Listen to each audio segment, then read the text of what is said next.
everyone. It is a good morning indeed. I believe it is a good morning. I was originally supposed to be in New York and was going to be watching Kanya Balakrishna, who is the co-founder of the Future Project, virtually doing this talk. And then she remembered that my dream is to share what I have designed with the Future Project with as many people as I possibly can until there's a dream director in every public high school in the United States. I have an obsession with making history, as you can see. And I believe that comes from having a calendar with African kings and queens in my garage. Thank you, Anheuser-Busch, for making me feel like I too could live a life where after I died, people would remember my face or my name. My mother was very committed to allowing me to have space and room to explore my passions and my wildest dreams. I grew up believing that I mattered and that I was matter, like the stars. My mom told me that I had everything that the stars had, literally. And I wanted everyone to have that.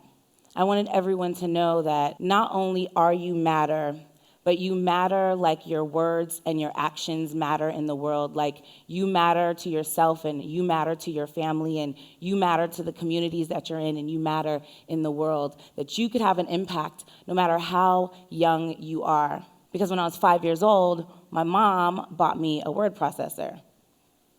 Yeah, long time ago. And allowed me to type the thoughts that were coming faster than I could write them. And then she encouraged me to share an essay that I had memorized of Marion Wright Edelman's, where I told my city council there's no free lunch. And I'm standing here today as the chief dream director for the Future Project. And the Future Project is committed to empowering every young person in America to build the life and world that they imagine. It's pretty heavy, but we believe that it's possible. And there's a lot that I won't cover about the Future Project. I'm not going to talk about what future projects are and how we've designed the curriculum around project building. And I'm not going to talk about the principal partnerships where dream directors work hand in hand with the principal to reimagine what the school community can look like. And I'm not going to talk about the funding and the scaling model where we are assisting investors in finding new ways to live out their purpose through the work that we're doing. Instead, I'm going to focus on the thing that I'm most proud of that I have helped to design, and that is the Dream Director. Started in 2006, and I met this guy named John Levy, and he told me that he was a life coach for teens. A life coach. So what do you do exactly? And he told me that his customers were wealthy parents on the Upper West Side of Manhattan, and his clients were their teenage children who had, for some reason, either underdeveloped or not developed at all what they considered to be motivation.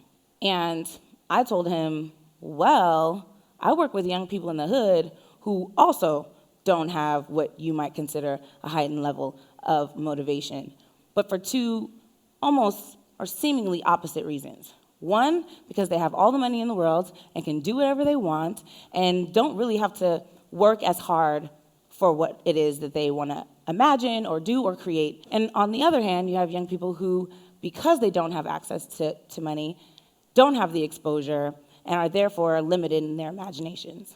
So I started doing some research on life coaching and guidance counseling. And I found that in the beginning of guidance counseling as an industry, that they were focused on the vocation of our young people. Now, the earliest use of vocation meant a calling. And since guidance counseling has come from vocation, a calling, to today, what we have found is 3 areas guidance counselors are responsible for, which includes social emotional learning, meaning a young person comes into the office and is dealing with something at home or needs some therapeutic support. Academic success, which is about them actually completing school on time with the credits that they need, et cetera. And the third being college and career readiness. Now, in New York City, which is where I live, the ratio of guidance counselors to students is approximately 1 to every 500. I don't know about you, when I did my math, it looked like every young person in a school would meet with their guidance counselor one time in the entire year for about an hour. I've said in the past that I think that college should be Plan B. And I say that because often we are telling our young people that they should be prepared for college, then the career that college is going to prepare them for. But a lot of our young people have not identified the vocation or the calling that would determine the direction of that college trajectory or that career path. So after all my studying, I decided I am going to go to NYU's Gallatin School of Individualized Studies and get my master's in youth development and create what I was calling dream managers. And I applied and I posted my statement of purpose on my blog. And I got in. But one of the most amazing things that happened for me posting on my blog is if you type in NYU Gallatin statement of purpose, on page number 1 of your Google search, you'll find my blog. So I started getting emails from strangers saying, seems like you got into Gallatin. What do I need to do? Can you help me figure out how I can get into this school?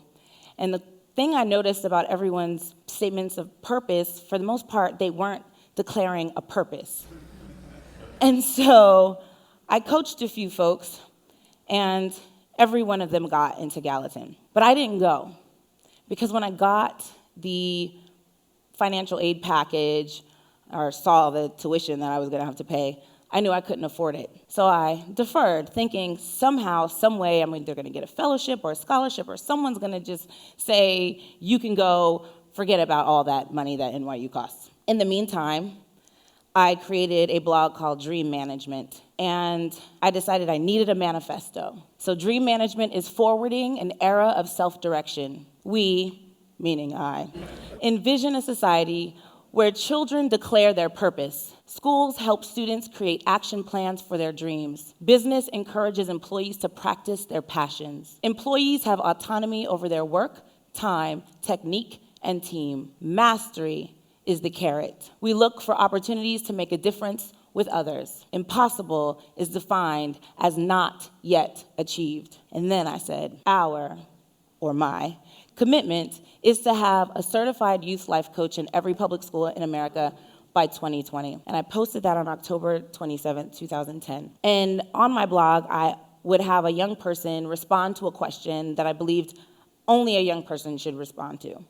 And I asked Seaway, what can parents do or say that will keep their children inspired to pursue their dreams? But to paraphrase what Seaway said, parents need to fulfill on their own. In 2011, I received some bad news. Seaway passed away. And at her memorial, with her mother sitting in the front row, I request that every adult in the building that day promise that they would go after that dream that they'd put to the side, felt they were too old for, thought they didn't have the money for, or the time, and do it in honor of Seaway. And her mother was the one who heard the call the loudest. And she left her job in corporate America, got her Bikram yoga certificate, and started teaching Bikram yoga in Harlem. In 2011, I also received a phone call from someone named Andrew Mangino. He is the co-founder of the Future Project. And he says to me, I've been talking to young people, and I realize that no one in high school asks them what their passions are. And I am out to change that. I want to match every young person that I can with a college student or a young professional, and together have them build passion-based projects. And he said, I want to offer you a job. I want you to train my coaches. I was floored. Oh my goodness. I couldn't go to Gallatin because I couldn't afford it. And I'm doing a blog I just lost one of the most important young people in my life, and you're offering me an opportunity to support adults in helping young people fulfilling their dreams. Are you kidding? When can I start? And in 2012, Andrew gifted me what to date is the most extraordinary gift I've ever been given.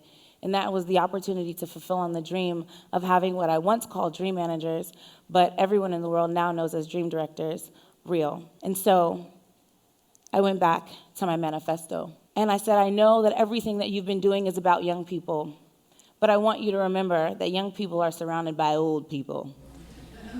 And it is important that they are experiencing a life that they love so that the environment that our young people are in is one that is exciting and invigorating. There are now 10,000 young people in the United States that have never known high school without a dream director.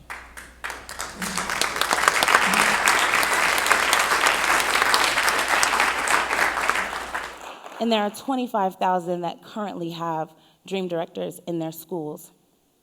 And now I want to introduce you to your dream directors. I wake up in the morning determined to support young people of color from the Bronx to understand and believe that they too can create the world that they want to see. I dream direct because I believe in students, and I know that when students believe in themselves, they can create anything. I want to be a dream director for the rest of my life. It's not just next year or the year after. I believe so wholeheartedly in this work. It's the work that I want to do. This was the work that I even was doing before I got here. This is an American high school. What better symbol is there of the future? A building built to bring young dreamers together. An institution imagined for the growth of a new generation. But let's consider what that symbol has come to mean. It's come to stand for the past. It's come to stand for bureaucracy, for the death of curiosity, the dampening of excitement, the stifling of the creativity of otherwise great people. William Butler Yeats said, "Education is not the filling of a pail, but the lighting of a fire." This is a place that can light that fire if we let it. Imagine if every high school, not just in tough neighborhoods or in big cities, but high schools everywhere, ignited the passions of the people inside their walls. And imagine if we accomplished this, not through a national policy shift or a big polemic debate, because the solution has always been right in front of us, the young dreamers themselves. All they need is a catalyst, someone to get them going, to bring them together, to realize their own power. A dream director. Imagine if every young person in the country had a dream director. What that would mean for a generation who creates their own future. The dreams of a generation, discovered and set in motion. This is the mission of the dream director. It's the spirit of a nation and a vision for the future. What better place to make it happen than an American high school? That was my first voiceover work. The dream director is tasked with ensuring that they teach a developmental framework for achieving one's goals or their dreams. And they do that by building dream teams within the school. And they start to reimagine what school could look like, could feel like, what the curriculum could be attached to. And we started to notice what made the biggest difference with our young people. And we noticed that many of them lacked belief that any other future was possible. Others realized that they didn't have the habits or the skills that they needed to manifest the things that mattered most to them. And we noticed that it was important that they had a chance to take these things on, not just one time, but over and over and over again, so that we could create lasting change. Future projects are dreams with deadlines that engage your passions and your purpose. And here's where my job got real hard. How do you find these people? After 4 years, we have figured out they are intrapreneurial, meaning not that they worked for themselves, but they were building things inside of organizations, institutions, and companies that they worked in. They're charismatic leaders. They have a deep love for humanity, and they have experience working with and facilitating groups of young people. So after I realized, okay, that's what we're looking for. What is the process that we need to take someone through so that we can determine whether or not that is the case? So charisma. You'd be surprised by how many people have never made a YouTube video. What we did was we asked our applicants to make a 2-minute video and then send us the link so that we can watch it. What we found were the people that smiled within the first 30 seconds of making their video often wound up being the most extraordinarily charismatic people that we had in our space. The application. We didn't ask for resumes, we didn't ask for cover letters. We asked, what dreams have you fulfilled and what dreams do you have yet to fulfill? We asked what mistakes they've learned the most from. We asked who they go to for help when they are working on something. We asked them what communities they feel most connected to. And we asked them if they could transform an American high school, what would they do? And then we brought them on an adventure, and it was literally called The Adventure. Those who made it to the last round were asked to take on one of the dreams they had listed on their application and take it as far as they possibly could. And then they got to meet the ultimate hiring juggernauts, our students. And they made the final decisions on who would serve as dream directors in our 6 cities. So here's the good news about our hiring. 67 people got to the end of our process with over 700 people having applied. They all said they preferred our process better than any process that they'd ever experienced. And they said things like, I found the questions really illuminating for my own self-awareness and growth. I never considered how I could utilize my passions and talents in a full-time fashion in a traditional school. It made me realize it's never too late to accomplish or start my dreams. I would have paid for this experience. I liked hearing that. We are in San Francisco, Detroit, New Haven, Newark, DC, New York. The diversity in each of the cities that we're in needed to be reflected in our dream directors. Meet Divine Bradley. He got his GED. He started his own community center in his mother's house at 17 and raised $50,000 in a month selling candy. He was brought under the wing of Ralph Lauren and was the first young Black male you saw on a billboard for Polo with a huge afro. They allowed him to create his own line of clothes, and every dime sold from those products went to his nonprofit, Team Revolution. He's in Newark. Joyce Gendler, my favorite Jewish girl. She, as you can see, has this quirky style and fashion sensibility. She came from Rikers, educating young men and women who people had forgotten about. She was heartbroken and inspired every day and couldn't wait to do work in schools and get from behind bars. Meet Timbo Shriver of the Shriver family, also known as part of the Kennedy family. He came to us after starting an organization called Spread the Word to End the Word. He wants to abolish the word retarded. And he came to us feeling like the next big thing that he would do would be working with young people in high schools. We're a team that believes that anything is possible. We're in 6 cities. We have 29 schools. We have 36 people in the world that consider themselves dream directors. And we raised $6 million in 4 years. So that is my time. I want to say thank you to each and every one of you for listening. Thank you for serving as a dream director for someone in your life. Thank you for allowing someone else to do that for you. My dream is that there's a dream director in every public high school in America. And during the break, if you want to help make that happen, come find me. Thank you.